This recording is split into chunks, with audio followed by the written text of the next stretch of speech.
Great people, welcome back to Global Happenings. Today we're so excited to have you again. We are approaching 25th of February 2023, which is the D-Day for the presidential election. But right now, a lot has been happening. People are changing their confession. For example, you're going to hear what Soludo is now saying about Peter Obi as it has to do with the votes in Anambra State. Don't forget that before now he pulled out a lot of things, and it was towards bringing down the person of Peter Obi, which Peter Obi did not respond to in a manner that will trigger any kind of issues between both of them. He amicably settled it. You're going to hear what Soludo now is saying, and also in a related development, the Arewa Consultative Forum have sent very strong messages to Yemi Osinbajo about his participation in supporting Tinubu. For them, they believe that he has some grudges in his mind against Bola Ahmed Tinubu. We are going to give you these two news in a jiffy. Now, according to the news, the Arewa Youth Consultative Forum (AYCA) has accused Vice President Yemi Osinbajo of keeping grudges against Bola Tinubu, the presidential candidate of the All Progressive Congress (APC). Speaking, the national president of AYC, Yemi Shetima, said Tinubu does not deserve the kind of treatment he gets from Osinbajo. Shetima also suggested the possibility of a crack within the APC ranks. According to him, it's very unfortunate that in recent time things have not been going well. However, Tinubu does not deserve what he's getting from Osinbajo and Buhari, no matter how bad it is. He has paid his dues and has stood by them. He deserves better than the support they are giving to him. If they are truly with him, they should demonstrate it, and if they are not, then they should openly come out and say so. When Obasanjo was in power in 2006, we could see his body language on how he worked day and night to stand by Yar'Adua.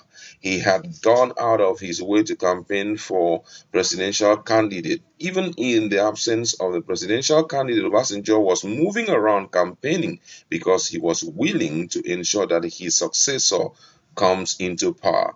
This one that the president and the vice president are sitting on the fence, even the governors are not sincere. Some of these APC governors are not sincere. That is why it would be difficult for the APC presidential candidate Tinubu to rely on these governors. They may disappoint him because theirs is to negotiate even with the opposition.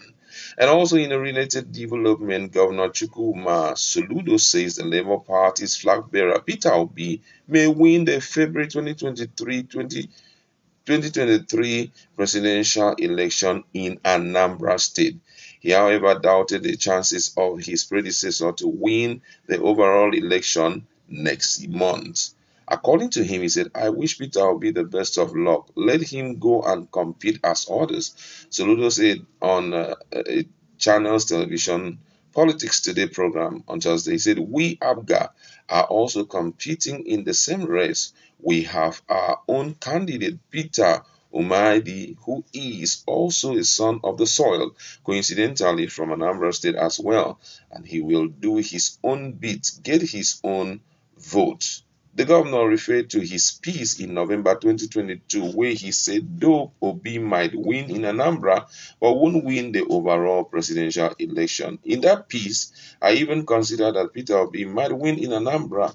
I did mention that he said, but doubted the possibility of his overall success in the upcoming election. Wow, this is quite interesting, I must say. Now, let's first of all look at the case of support that is expected to be given to Bola Ahmed Tinubu by his predecessor, talking about President Olusegun Obasanjo. Sorry, talking about Muhammadu Buhari and Yemi Osinbajo. My brother, this one I'm directing this one to the Arewa Consultative Forum, president or vice president, talking about, president, talking about Yerima Shetima.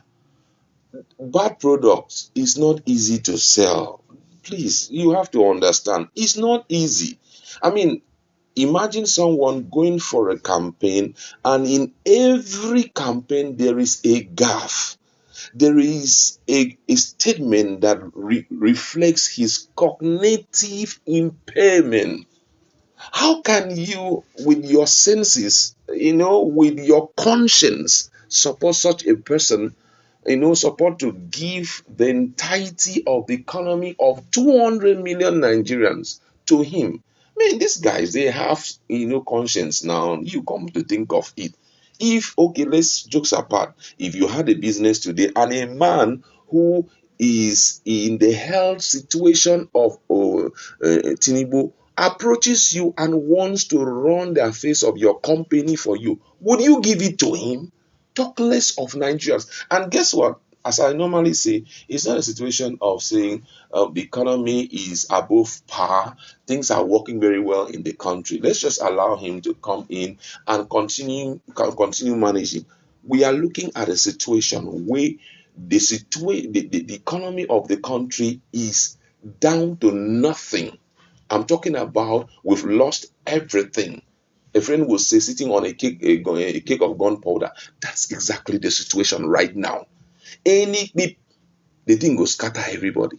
And wisdom demands that such person shouldn't be given that position. And I feel that's why Yemi Osinbajo, having that in mind, the same thing with Buhari, they seems to, struggle to sell it. If it was a gallant person like possibly a Meiji, or let's say Yemi Osinbajo that was on board, I tell you that Peter Obi wouldn't have had a safe ride like he's enjoying right now. It wouldn't have happened because Yemi Osinbajo, in a little time that Nigerians watch him control the affairs of the country, it was superb. Things were handled. Insecurity was, put down totally. So come to think of it, Peter Obi is the right person already. Most of them are just saying, how I wish we change flanks now.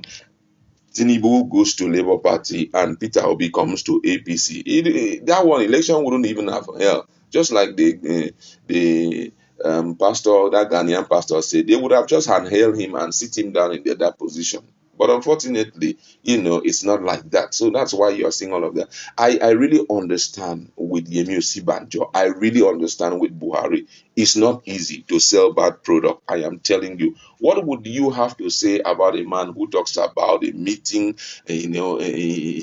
sorry, how did he put it? Bala blue dabai. What's that? I mean, it's a joke of a century for you to allow such a person with that level of, impairment to enter into the number one seat. Imagine you, Yemi Yerima Shitima. Imagine you watching this same personality go to UN, and he is now asked a question concerning some stuff in Nigeria, and he now blew blah around and say things that people will begin to fix it, and it doesn't make sense.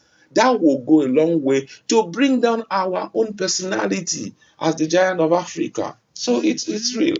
And also, looking at Peter Obi, I was expecting that there will be a change of confession based on the level of support that we have seen thus far. Peter Obi is one man that has enjoyed so much support from the southeast and from all parts of Nigeria.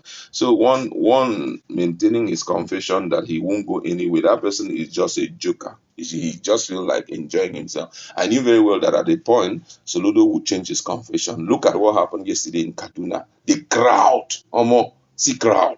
See the crowd that came out. Today also in Niger State, I didn't believe that such a crowd will come out. And even apart from that, I think I would have believed that of Niger State more than Kaduna State, being that El Rufai had already, kind of played down on the personality of Peter Obi. But Niger State, at least, and their number one man, former president of Nigeria, talking about military president of Nigeria, talking about Babangida, he had already stylishly, endorsed Peter Obi that the ideal person should be below the age of 70, should be the ideal person to rule Nigeria. So you can see that some of these people, in their secret, they really endorse Peter Obi. However, that's where we like to leave it. Go to our conversation.